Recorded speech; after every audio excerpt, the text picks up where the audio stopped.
നമ്മുടെ കേരളത്തിൻ്റെ വിവിധ മേഖലകൾ ഈ തരത്തിൽ അഭിവൃദ്ധി പ്രാപിച്ചത് കാണാൻ നമുക്ക് സാധിക്കും. ഇവിടെ നമ്മുടെ പശ്ചാത്തല സൗകര്യ രംഗം കേരളത്തിൻ്റെ ഒരു നാടെന്ന നിലക്കുള്ള പുരോഗതി ഏറ്റവും അധികം തടസ്സപ്പെട്ട കാലമായിരുന്നു അത്. നമ്മുടെ നാട്ടിൽ എവിടെ നോക്കിയാലും നേരെ ചൊവ്വേ സഞ്ചരിക്കാൻ പറ്റാത്ത അവസ്ഥ. എന്തിനധികം പറയുന്നു, മറ്റെല്ലായിടങ്ങളിലും നല്ല രീതിയിൽ നടപ്പാക്കപ്പെട്ട നാഷണൽ ഹൈവേ പോലും നമ്മുടെ കേരളത്തിൽ യാഥാർത്ഥ്യമായില്ല. കേരളത്തിൽ നടപ്പാക്കേണ്ട ഒട്ടേറെ പദ്ധതികൾ നടപ്പാക്കാൻ തയ്യാറായില്ല. നാടും നാട്ടുകാരും നിരാശയിലായി. എൻ്റെ നാടിങ്ങനെയായിപ്പോയി, ഇതിൽ നിന്ന് ഇനി മാറ്റമുണ്ടാവില്ല, ആർക്കും ഇതിനെ മാറ്റിമറിക്കാനാകില്ല എന്നെല്ലാമുള്ള ശാപവചനങ്ങൾ പലരും ഉരുവിടുന്ന ഘട്ടം.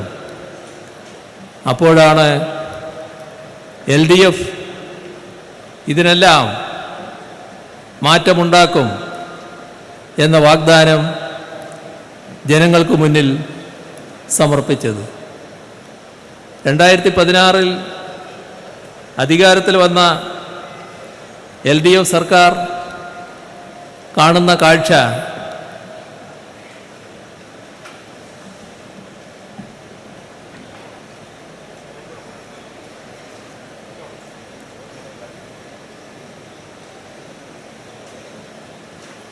നമ്മുടെ സംസ്ഥാനത്ത് നാഷണൽ ഹൈവേ അതോറിറ്റിക്കാർ സംസ്ഥാനം വിട്ടുപോയിരിക്കുന്നു.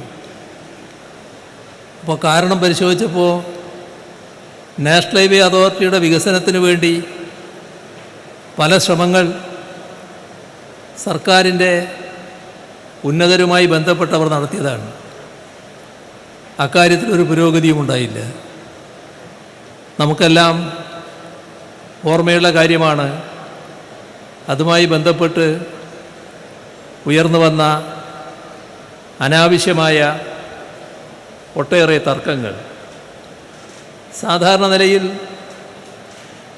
ഒരു പദ്ധതി നാടിനു വേണ്ടിയുള്ളതാണെന്ന് കണ്ട് പദ്ധതി നടപ്പിലാക്കാൻ വേണ്ട നിലപാടാണ് സംസ്ഥാന സർക്കാർ സ്വീകരിക്കേണ്ടത്. പക്ഷേ നിർഭാഗ്യകരമായ ഒരു സമീപനമാണ് കേരളത്തിലെ UDF സർക്കാർ അന്ന് സ്വീകരിച്ചത്. അതിൻ്റെ ഭാഗമായി പദ്ധതി തടയപ്പെട്ടു. ആ ഘട്ടത്തിലാണ് UDF സർക്കാർ എല്ലാ രാഷ്ട്രീയ പാർട്ടികളുടെയും യോഗം വിളിച്ചത്. എത്ര വീതിയിൽ നാഷണൽ ഹൈവേ വേണം എന്ന കാര്യത്തിൽ അഭിപ്രായം രേഖപ്പെടുത്താനാണ് യോഗം. ആ യോഗം ഏകണ്ഠമായി തീരുമാനിച്ചു 45 മീറ്റർ വീതിയിൽ 45 മീറ്റർ എങ്കിലും വീതിയിലുള്ള നാഷണൽ ഹൈവേ ആണ് കേരളത്തിൽ വേണ്ടത്. എന്ന് പറഞ്ഞാൽ ഗവൺമെൻറ്റിന് സർവ്വാധികാരം കൊടുക്കുകയാണ് നാട്. പക്ഷേ ഗവൺമെൻറ് എന്നിട്ടും അനങ്ങിയില്ല. ഇവിടെ ശ്രദ്ധിക്കേണ്ട കാര്യം, നാഷണൽ ഹൈവേ വികസനത്തിന് സാധാരണ നിരക്ക് സംസ്ഥാന സർക്കാരിന് മറ്റ് ചെലവുകളൊന്നുമില്ല. സംസ്ഥാന സർക്കാർ ആകെ ചെയ്യേണ്ട കാര്യം അതിനാവശ്യമായ ഭൂമി എടുത്തു കൊടുക്കലാണ്. ആ ഭൂമി എടുത്തു കൊടുക്കുന്നതിനാണ് തടസ്സം നിന്നത്.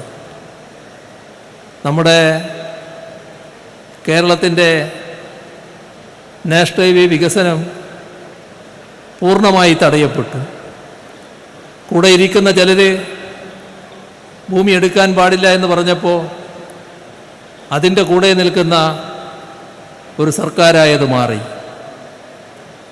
2016 LDF സർക്കാർ നാഷണൽ ഹൈവേ അതോറിറ്റിയെ തിരികെ വിളിച്ചു.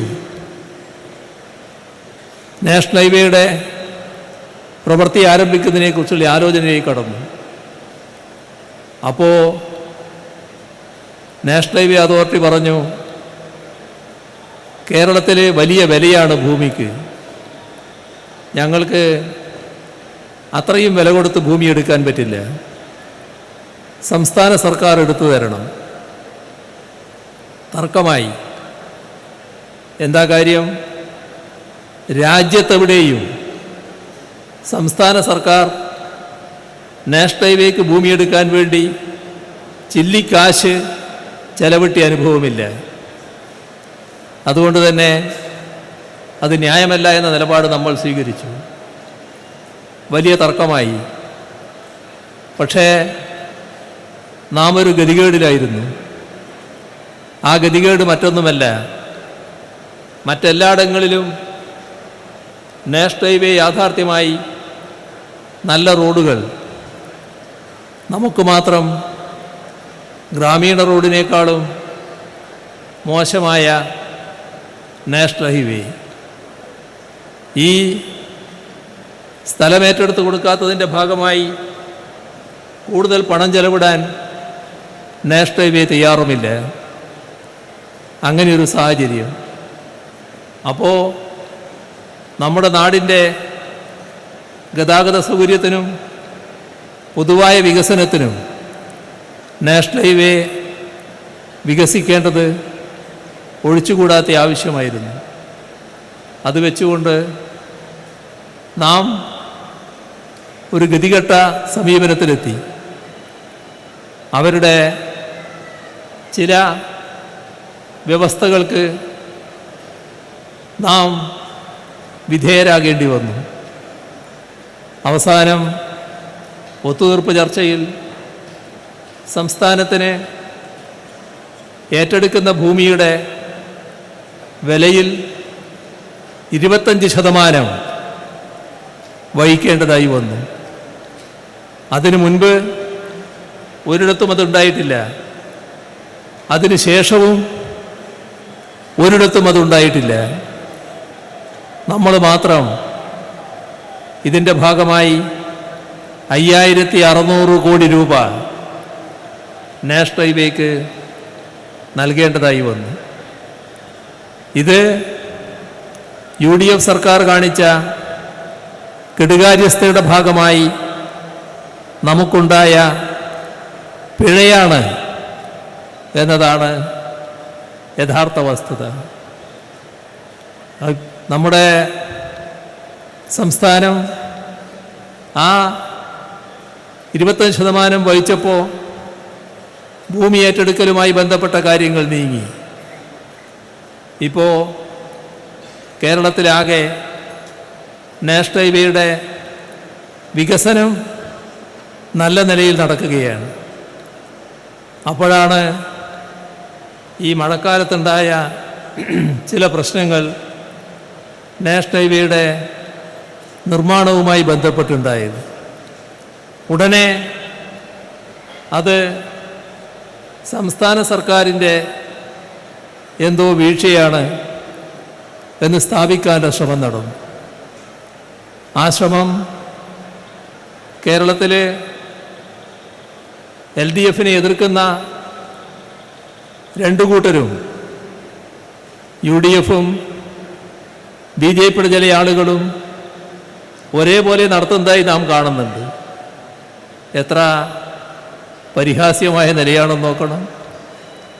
ഒരു കാര്യത്തിൽ ഞങ്ങൾക്ക് അഭിമാനമുണ്ട്. അത് ഞങ്ങൾ എപ്പോഴും തല ഉയർത്തി തന്നെ പറയും. ഈ കേരളത്തിൽ മുടങ്ങിക്കിടന്ന, ഇവിടെ യാഥാർത്ഥ്യമാകില്ല എന്ന് കരുതിയ നാഷണൽ ഹൈവേ യാഥാർത്ഥ്യമാകും എന്ന നില LDF സർക്കാരിന് ഉണ്ടാക്കാൻ കഴിഞ്ഞിട്ടുണ്ട്. അത് ഞങ്ങൾ കാരണം തന്നെയാണ്. അതിൽ യാതൊരു തരത്തിലുള്ള സംശയവും ഞങ്ങൾക്കില്ല. UDF ആയിരുന്നുവെങ്കിൽ എന്തായിരുന്നു സംഭവിക്കുക? ഈ 9 വർഷം കൊണ്ട് കൂടുതൽ പുറകോട്ട് നാം പോയിട്ടുണ്ടാകുമായിരുന്നു. പിന്നെ ഉണ്ടായ ദുരന്തങ്ങൾ അത് നിർമ്മാണ ഘട്ടത്തിലുണ്ടാകുന്ന സാങ്കേതിക തകരാർ എന്തെങ്കിലും സംഭവിച്ചിട്ടുണ്ടെങ്കിൽ അതുമായി ബന്ധപ്പെട്ട ഗൗരവമായ പരിശോധന സ്വാഭാവികമായും നാഷണൽ ഹൈവേ തന്നെ നടത്തും. ഇപ്പോൾ നമ്മൾ കേട്ടില്ലേ, കരിമ്പട്ടികയിൽപ്പെടുത്തിയതും അതിനുമായി ബന്ധപ്പെട്ട ഉദ്യോഗ സംവിധാനത്തിനെതിരെ നടപടികൾ വരുന്നതും എല്ലാം നമ്മൾ കേൾക്കുന്നുണ്ടല്ലോ. അതൊന്നും കേരളത്തിലെ PWD അല്ലല്ലോ ചെയ്യുന്നത്. അതെല്ലാം ചെയ്യാൻ ഉത്തരവാദപ്പെട്ടവർ നാഷണൽ ഹൈവേ അതോറിറ്റിയും അതിൻ്റെ കേന്ദ്ര വകുപ്പുമാണ്. സ്വാഭാവികമായും അവരത് ചെയ്യും. ഒരു ദുരന്തമോ ഏതെങ്കിലും സ്ഥലത്ത് ചില പ്രശ്നങ്ങളോ ഉണ്ടായി എന്നുള്ളതുകൊണ്ട് നാഷണൽ ഹൈവേ ആകെ പൊളിഞ്ഞു പോകുമെന്ന് കാണേണ്ടതില്ല. അതെല്ലാം പരിഹരിക്കാനുള്ള സാങ്കേതിക മികവ് നല്ലതുപോലെ നേടാൻ അവർക്ക് കഴിഞ്ഞിട്ടുണ്ട്. ആ മികവ് വെച്ചുകൊണ്ട് തന്നെ ആ പ്രശ്നങ്ങൾ പരിഹരിക്കാനാകുമെന്ന് തന്നെയാണ് കാണുന്നത്. ഉണ്ടായ കാര്യങ്ങളിൽ സംസ്ഥാന സർക്കാരിനുള്ള അഭിപ്രായം കേന്ദ്ര ഗവൺമെൻറ്റിനെ അറിയിക്കുകയും ചെയ്യും. എന്നാൽ തുടർ പ്രവർത്തനങ്ങൾക്ക് ആവശ്യമായ എല്ലാ പിന്തുണയും നൽകുന്ന സമീപനമാണ് സർക്കാർ സ്വീകരിക്കുക. നേരത്തെ നാഷണൽ ഹൈവേ യാഥാർത്ഥ്യമാകരുത് എന്ന് കണക്കാക്കിയവർ നാഷണൽ ഹൈവേയുടെ പ്രവർത്തനം ഇപ്പോഴെങ്കിലും ഇത് കാരണം തടസ്സപ്പെട്ടു പോകുമെങ്കിൽ അതാവട്ടെ എന്ന ചിന്തയോടെ, ആ ദുർബുദ്ധിയോടെ സമീപിക്കുന്നുണ്ടെങ്കിൽ അവരുടെ ഒന്നും മനപ്പായസം ഇവിടെ യാഥാർത്ഥ്യമാകാൻ പോകുന്നില്ല എന്നത് അവർ മനസ്സിലാക്കിക്കൊള്ളും. ഇവിടെയും നമ്മൾ ചിന്തിക്കേണ്ടത് UDF ആയിരുന്നുവെങ്കിൽ എന്താകുമായിരുന്നു സ്ഥിതി എന്നാണ്.